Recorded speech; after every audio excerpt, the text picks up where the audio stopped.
Okay, so, really pleased with the game on a lot of areas.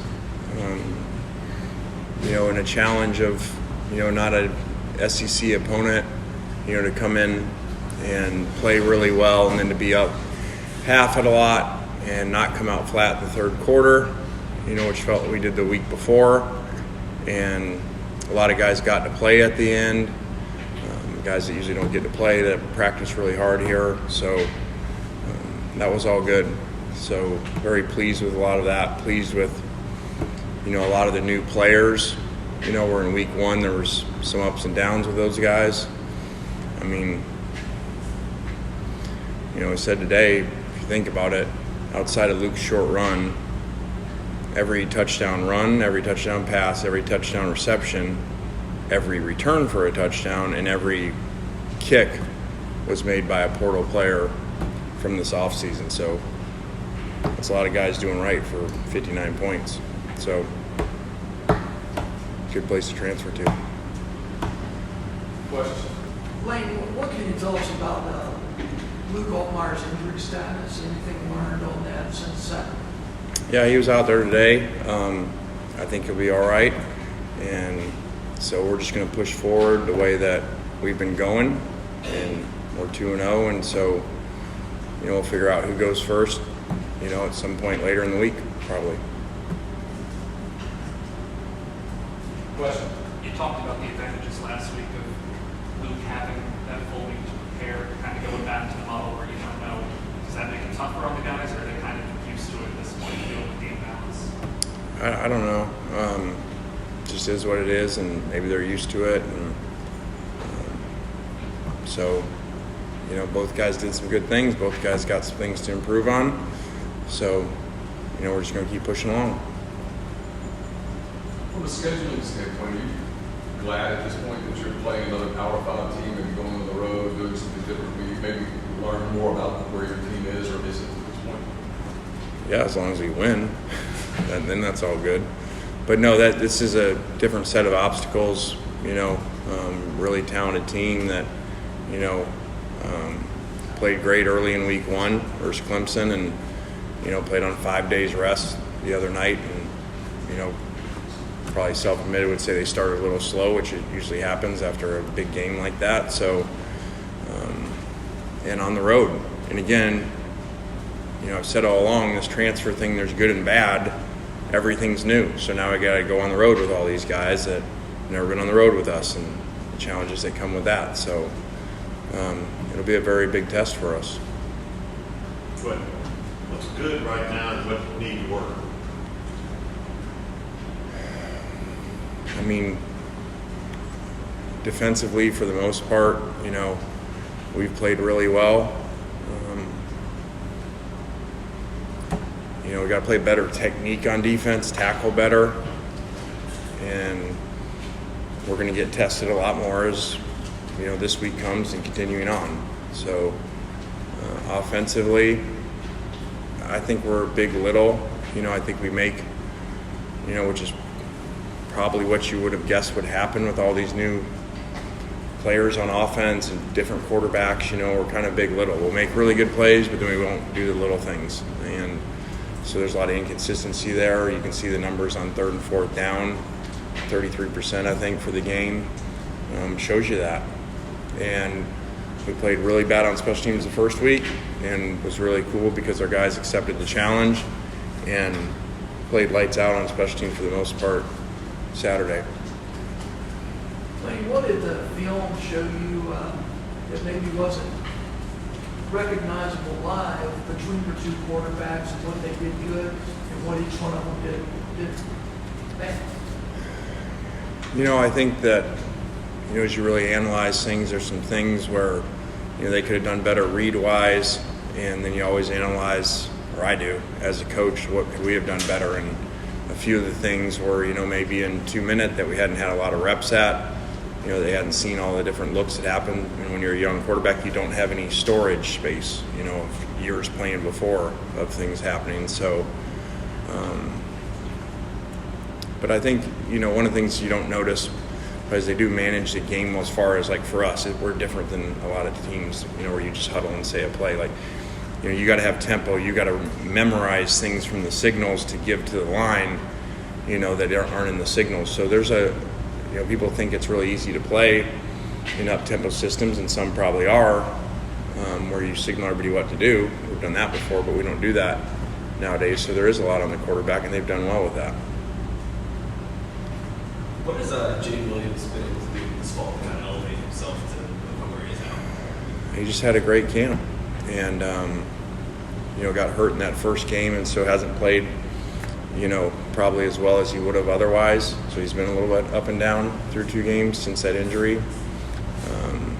But he's been a great surprise, because he had such an awesome off season that he changed himself physically a lot.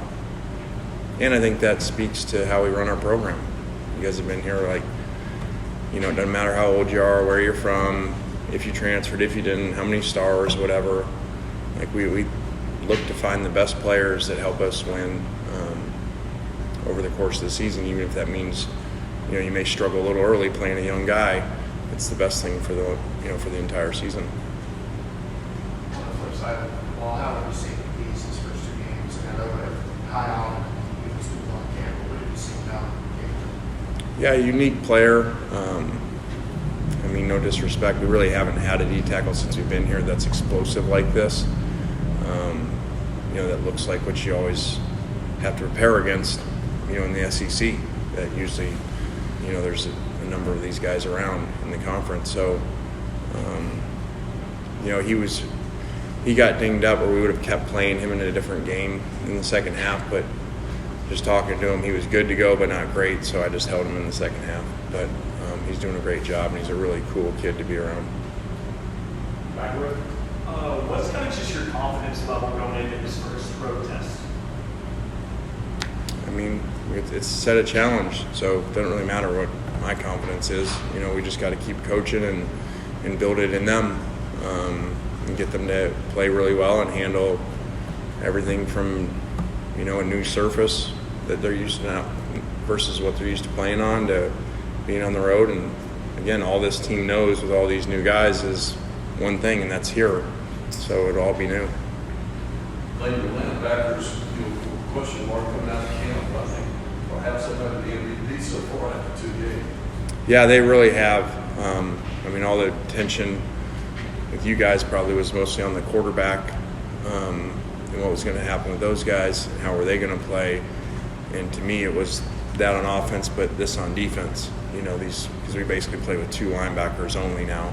So these 2 spots that these 4 guys have played in there, 2 of which are brand new, has been great. Were there any players who you got to look at the 3rd or 4th quarter that you maybe haven't seen yet, might have shown you something that could get them earlier reps, or was it not that kind of game for you? Yeah, in games like that, you get opportunities to perform in a game, and see, and some guys go in and don't play as well as they practice, and that we showed those what they can learn from. Guys that think they should be playing well.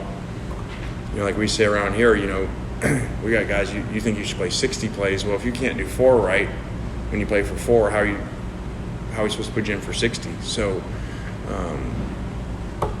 that Taiwan Malone, did really well playing in there. Haven't been his most plays he's ever played. Did a good job, so I'm sure there's others, but he stands out. You were looking for improvement first week to second from the offensive line. Did you get what you were looking for? I thought they played okay. Way too many holding penalties. So I thought we were inconsistent up there.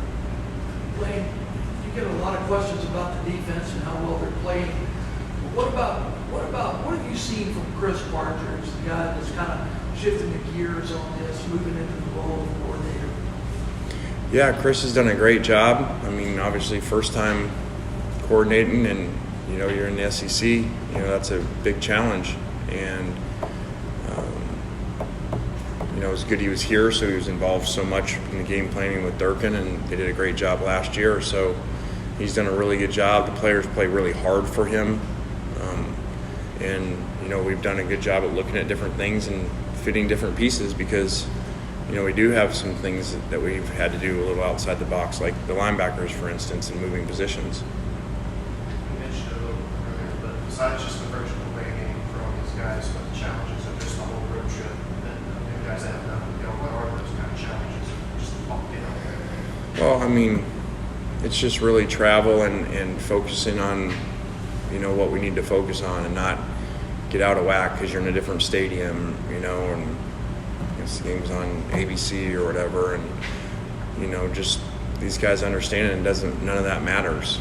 And they just need to perform really well, which we have at times. And like I said, it's a very talented room of players. And probably collectively, from a lot of numbers, the most talent that in our 3 years of being here, maybe not the superstars, but they got a long ways to go. I know you guys don't look outside the program much, but do you address with the team the upsets in college football, that sort of thing that's going on to kind of keep them in a place, or is that something that you don't use as motivation? I really don't. I'm sure a lot of people do. So I didn't say anything. I didn't say before the game, like, hey, look what happened today, and because, again, it was a faceless opponent, was the way we approached the week, and they did a good job at that. But I mentioned in commending them after the game, there's other examples, especially 3 pretty notable programs, that, didn't take care of business earlier in the day. So I commended them on doing that and not letting these guys hang around and play one of those games, not just that you lose, but one of those games that's even, you're not pleased with. And that's the same opponent that I think was here before, and we were down at halftime to them. So one time we played them before. And according to the records, actually lost the game. So we're actually now 1-1. Are you surprised with the parity in college football and that some of these upsets happen? I don't know. I haven't really thought about it that way. Why are they happening or whatever? It just goes, you always got to be ready to play. And, it doesn't matter what's on paper or spreads or, obviously it doesn't matter how many 5-star players you have on your roster. So, or if you use a book to coach. So you got to be ready to play every week. We'll take one more to that. What was the biggest improvement or some of the biggest steps you saw from week 1 to week